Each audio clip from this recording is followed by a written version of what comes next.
आज मैं आपको लेकर चलता हूँ 250 किलोमीटर की अद्भुत और अविस्मरणीय पद यात्रा पर, जो मैंने 8 दिनों में पूरी की, आप सभी के सपोर्ट और प्यार के साथ।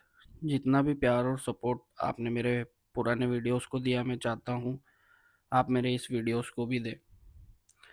तो चलिए शुरू करते हैं 250 किलोमीटर का सफ़र हरिद्वार से केदारनाथ पद यात्रा का। पहले दिन हमने यात्रा की शुरुआत करी गंगा स्नान से, जो कि हमने बिल्ला घाट पर किया था, क्योंकि बिल्ला घाट हमारी धर्मशाला से बहुत ही पास था। हम हम महज 5 मिनट पैदल चलकर घाट पर पहुंच गए थे। काफ़ी शीतल जल था, जिसने हमारी ट्रेन यात्रा की पूरी थकान को पल भर में कम कर दिया था। उसके बाद हमने हरिद्वार की गंगा आरती में शामिल होकर गंगा माँ के प्रति लोगों का अटूट प्रेम और श्रद्धा का भाव देखा और महसूस किया। उसके बाद रात्रि का भोजन करके अगले दिन की यात्रा की तैयारी करके दिन समाप्त किया।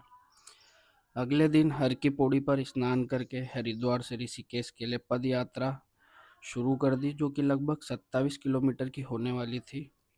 इस यात्रा के दौरान मुझे जो मिलने वाला था उसका मुझे बिल्कुल भी अंदाजा नहीं था। थोड़ी दूर चलने के बाद मुझे एक संत मिले, जो पिछले 20 वर्षों से सिर्फ पद यात्रा ही कर रहे थे, जो कि उत्तर प्रदेश के रहने वाले थे और अपने जीवन की सारी यात्राएं पैदल ही करते थे। अपने परिवार के मोह को त्याग कर बाकी जीवन महादेव को समर्पित कर निकल पड़े यात्राएं करने, एक शहर से दूसरे शहर, तो कभी एक स्टेट से दूसरी स्टेट। काफ़ी अच्छे विचारों पर बात हुई उनसे। हालांकि वो हरिद्वार ही रुकने वाले थे, इसलिए ज़्यादा बात नहीं हो पाई, लेकिन जितनी भी हुई लाजवाब बातें हुई। उसके बाद मैं निकल पड़ा राजा जी नेशनल पार्क होते हुए ऋषिकेश की ओर, जहां मुझे कुछ लोगों का समूह मिला जो हरिद्वार से केदारनाथ कांवड़ लेकर जा रहा था।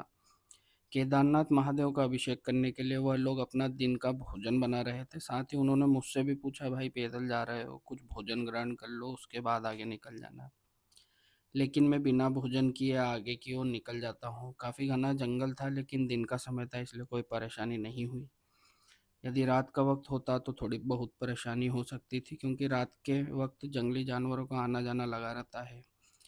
खैर, कुछ ही वक्त के बाद मैंने 20 किलोमीटर से ज़्यादा की दूरी तय कर ली थी। इसके बाद मैं कुछ वक्त एक पेट्रोल पंप पर कुछ देर विश्राम करके अपनी पानी की बोतल भरकर आगे की ओर प्रस्थान करता हूँ, जहाँ मुझे एक सूखी नदी देखने को मिलती है, जिसका उपयोग बारिश में नदी के जल प्रवाह को कम करने के लिए इस्तेमाल किया जाता है, जिससे रहवासी इलाके में कोई परेशानी ना हो।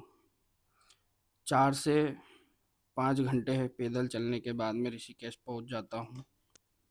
उसके बाद अपने रात्रि विश्राम के लिए एक सस्ती और अच्छी धर्मशाला का प्रबंध करता हूं। काफ़ी खोजबीन करने के बाद मुझे श्री गीता आश्रम में एक रात रुकने की व्यवस्था मिल जाती है। उसके बाद मैं फिर से गंगा स्नान करके अपने विश्राम गृह में आकर कुछ देर आराम करने के बाद ऋषिकेश में शाम की गंगा आरती में शामिल होने के लिए परमार्थ निकेतन आश्रम की ओर निकल जाता हूँ। काफ़ी मंत्रमुग्ध कर देने वाली आरती थी। आरती से पहले हनुमान चालीसा, उसके बाद एक नृत्य की प्रस्तुति देखने के बाद कुछ देर गंगा घाट पर माँ गंगा की धारा का कोमल और सुंदर स्वर का आनंद लेने के बाद निकल पड़े रात्रि भोजन की तलाश में, जो कि गीता भवन में। उसके बाद अपने रात्रि विश्राम के लिए एक सस्ती और अच्छी धर्मशाला का प्रबंध करता हूँ। काफ़ी खोजबीन करने के बाद मुझे श्री गीता आश्रम में एक रात रुकने की व्यवस्था मिल जाती है। उसके बाद मैं फिर से गंगा स्नान करके अपने विश्राम गृह में आकर कुछ देर आराम करने के बाद ऋषिकेश में शाम की गंगा आरती में शामिल होने के लिए परमार्थ निकेतन आश्रम की ओर निकल जाता हूँ।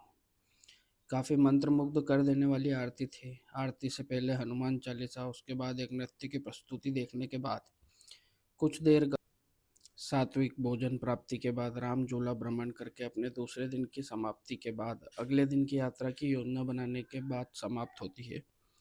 हर हर महादेव, जय श्री केदार। आगे की यात्रा के लिए चैनल पर बने रहें और अपने चाहने वालों के साथ शेयर करें।